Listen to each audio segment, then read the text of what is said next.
హరి ఓం.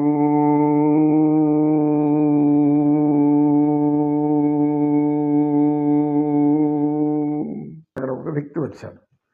ఆ వ్యక్తి ఏం చెప్పాడంటే, అయ్యా నువ్వెవరు అన్నాడు. ఏమో నాకు తెలియదు అని చెప్పాడు సత్యనిష్ఠ గురువు. అదేంటి నువ్వంటే ఏమో తెలియకపోతే ఇక్కడేం చేస్తున్నావు?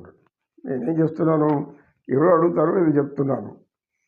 అడిగేదాన్ని చెప్పేదానికి నీవెవరు? ఎంతోమంది మేమంతా కూడా వేదాంగాలు పాండిత్యాలు నేర్చుకుని ఉన్నాము. అవన్నీ నాకైతే రావు. కాకుంటే ఏదో నాకు ధర్మం అనేది ఏదో ఒక దాని గురించి అర్థం చేసుకున్నాను అంటాడు సత్యనిష్ఠుడు. మరి నువ్వంటే ఎవరో తెలియదంటున్నావు అన్నాడు. అబద్ధం చెప్తున్నావు. నేనంటే ఎవరో నేను అనడం మనకు ధర్మ విరుద్ధమైన మాట. ఎందుకంటే నేను అని చెప్పేది అర్థం అహం తెలియజేస్తుంది. నేను అనేది అహం తెలియజేస్తుంది కనుక పెద్దానికి నేను చెప్తున్నాను, నేను తింటున్నాను, నేనే గొప్పవాడిని, నేనే వీరుణ్ణి, నేనే సూర్యుడిని, నేను మహాపండితుడిని, నేను వేదాలు నా చేతుల్లో ఉన్నాయి అని ఎవరు నోడుతూ అంటుంటారో వాళ్ళంతా కూడా అజ్ఞానులే అంటాడు అన్నమాచార్యుడు. కనుక ఉన్నది ఒకటే, అందరిలో బ్రహ్మమొక్కటే. బ్రహ్మముక్కటే బ్రహ్మముక్కటే బ్రహ్మముక్కటే. తందనాన పురి తందనాన బళ తందనాన బళ తందనాన. ఎండార రాజు నిద్రించు నిద్రయునొకటే, అన్ననే బంటు నిద్ర అదియునొకటే అని అన్నమాచార్యులు చాలా చక్కగా చెప్తారు. మెండైన బ్రాహ్మణుడు మెట్టు భూమి ఒకటే, చండాలుడుండేటి సరి భూమి ఒకటే. ఇలా అన్నమాచార్యులు ఆయనకంటే మించిన జ్ఞానవేత్త, తత్వవేత్త, సత్యం తెలిసినటువంటి దైవాంశంభూతుడు ఇంకెవరుంటారు? ఎవరు ఉండరు. ఆయన చెప్పింది మనం సత్యాలను నమ్మాలి కాదు, అదే సత్యం. కనుక ఇప్పుడు ఆ వ్యక్తి మీరు నన్ను ఎవరు అని అడిగితే నేను పలానా అని చెప్తే నేను అనే మాట నా నుంచి వస్తుంది. కాబట్టి నేనెవరిని మీరేమడిగారు, నువ్వెవరు అన్నారు, నేను చెప్పలేదు, నాకు తెలియదన్నాను. నీ పేరేమని అడిగింటే అప్పుడు చెప్పుంటాను. నాకు ఒక పేరు పెట్టారు మా తల్లిదండ్రులు, ఆ పేరు ఇదే అని. సరే ఇప్పుడు అడుగుతున్నారు, నీ పేరు? నా పేరు సత్యనిష్ఠుడు అని అంటారు. అంటే నువ్వు సత్యమే చెప్తావా? చెప్తాను కనుక చెప్తున్నావు సత్యనిష్ఠుడు అని అన్నాడు ఆయన. అటైతే ఇప్పుడు ఈ యొక్క నీవు చెప్పేవన్నీ సత్యాలేనా అన్నాడు. నేను చెప్పేవన్నీ సత్యాలా కాదా అనే దానికంటే ముందు తమరు ఎవరో, తమరు ఎందుకు వచ్చారో చెప్తే కాసంత మీకు అన్ని రకాల సేవలు చేసుకొని తరిస్తాం మేము అన్నాడు సత్యనిష్ఠుడు. నన్నే తెలియదా? ఈ యొక్క రాజ్యంలో, ఈ రాజుగారి రాజ్యంలో ఆస్థాన పండిత విద్వాంసుడైనటువంటి పరమ గురువు అయినటువంటి మహా గండపెండేరం తొడుక్కున్నటువంటి గాంధీవం లాంటి ఆయుధాలతో నేను మురిపించేటటువంటి ఒక అగ్రగణ్యుడను. నా పేరు ఉత్తరోత్తముడు అని అన్నాడు. అయ్యా ఉత్తరోత్తముడు గారు, తమరు ఏమి ఉత్తరం సెలవిస్తారో చెప్పండి. మీ ఉత్తర్వులు అనుసరించి మేము జీవిస్తాం. ఇక మీటి ఎవరన్నా దగ్గరికి వస్తే ముందు నా దగ్గరికి పంపించి ఆ జ్ఞానులు నేర్చుకున్నాక అమ్మలు నువ్వు చెప్పు అని అన్నాడు. అలాగే దాంతే ఉంది, తమరు రాజగురువులు, రాజు పురోహితులు, రాజులు అంటున్నారు కదా, ముందు మీ దగ్గరికే పంపుతాను. వాళ్ళు వస్తే వాళ్ళు పోను అంటే నేను మాత్రం చేయను.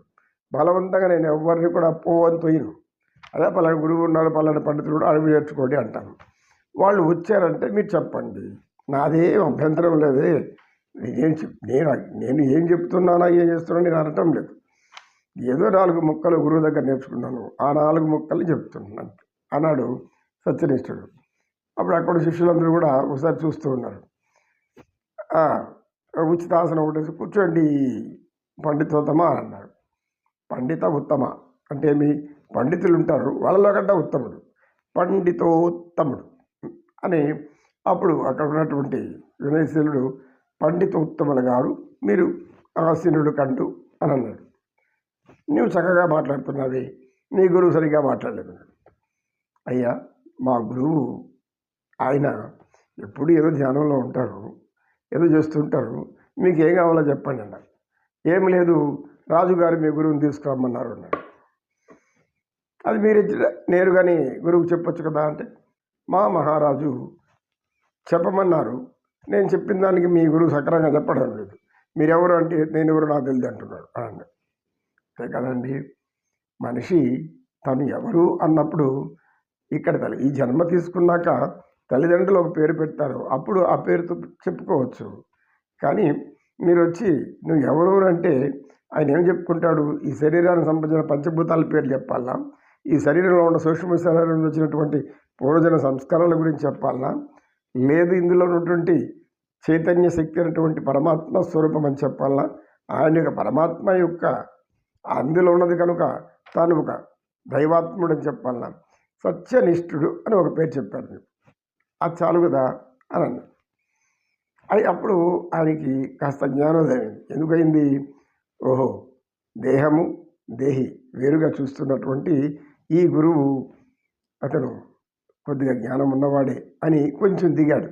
దిగి అలా కాదండి రాజుగారు అన్నారు, నేను రాజుల దగ్గరికి రాను, ఏ రాజు నేను చూడను, నాకు ఏ రాజు మర్యాదలు అవసరం లేదు, ఏ రాజుగారి కోరికలు వాళ్ళ ప్రశంసలు వాళ్ళ గౌరవాలు ఇవి నేను కోరను అని సత్యనిష్ఠుడు చెప్పడంతో ఆ పండితుడికి ఇంకొంచెం బాగా జ్ఞానోదయం. ఎందుకంటే బంగారు వజ్రాలు రత్నాలు ముత్యాలు లక్షల సంపద ఆస్తులు అంతస్తులు ఇంత ఇవ్వలేనిది ఒక జ్ఞానం వల్లనే సంతృప్తి లభిస్తుంది.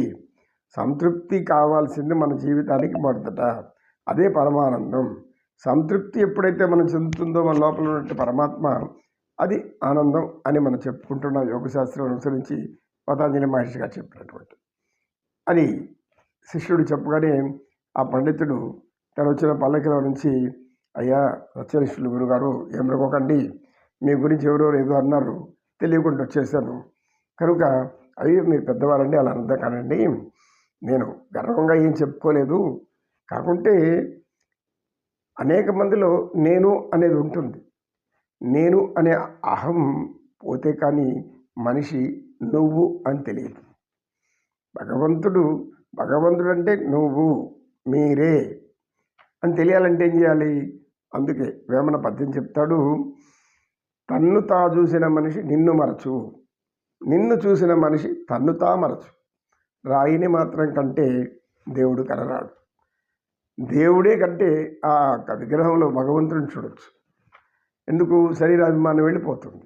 జ్ఞానం వస్తే ఏమవుతుంది, ఈ దేహాభిమానం దేహ సుఖాలు అన్నీ వదులుకోవాల్సి వస్తుంది. వదులుకోవాల్సింది కాదు, ఇవన్నీ కూడా క్షణిక ఆనందాలని అర్థమవుతుంది. శాశ్వత ఆనందం మీద పరమాత్మ అని అర్థమవుతుంది. అందుకే ఆ కవి గారు అలా రాశారు. దాన్ని ఆధ్యాత్మిక కవిని ఆ గురువు చెప్తున్నప్పుడు కొంచెం విని, నిజమేనండి, శరీరాభిమానం వరకు ప్రతి ఒక్కడు నేను నేను నేను అంటూనే ఉంటారు. గురువు గారు మీరు రాజు ధిక్కారం ఏమన్నా అవుతుందేమో ఒకసారి ఆలోచించండి అన్నాడు. రాజు శాసనాన్ని ఆచరించకపోతే ధిక్కారం అవుతుంది, కానీ రాజు ఆస్థానం నన్ను గౌరవించడానికి రమ్మన్నప్పుడు నాకు ఆ గౌరవాలు అవసరమే లేదు. అటువంటి గౌరవాలను స్వీకరించదు, అటువంటి గౌరవాలు పేరు ప్రతిష్టలు నాకు అవసరం లేదు. నాకు కావాల్సిన భగవంతుడి భక్తి. నేను ఎప్పుడు ఆయనలోనే ఉండాలి, ఆయన నాలో ఉంటాడు. నేను ఆయనలో ఉన్నాను, ఆయన నాలో ఉంటాడు. నేను ఆయనలో ఉన్నంతసేపు ఆయన నాలో ఉంటాడు. నేను అలా కాకుండా నేను భౌతికంగా ఆలోచించే కొద్దీ నాలోంచి ఆయన వెళ్ళిపోతాడు. అప్పుడు నాకు బాధ ఆవేదన కలుగుతుంది అని చెప్పాడు సత్యనిష్ఠుడు. ఆ పండితుడు నమస్కారం పెట్టి వెళ్ళిపోయాడు. నమో కృష్ణ నమో కృష్ణ. లక్షల మంది నన్ను తెలుసుకోవాలని ప్రయత్నిస్తుంటారు, కొన్ని వేల మందో అనుసరిస్తుంటారు, దాంట్లో ఒకడో ఇద్దరో నన్ను తెలుసుకుంటారంటాడు ఆయన. కనుక ఆయన తెలుసుకోవాలంటే అది జన్మజన్మల పుణ్యమై ఉండాలి. ఏడుకొండలవాడ వెంకటరమణ గోవింద గోవింద. కృష్ణం వందే జగద్గురు.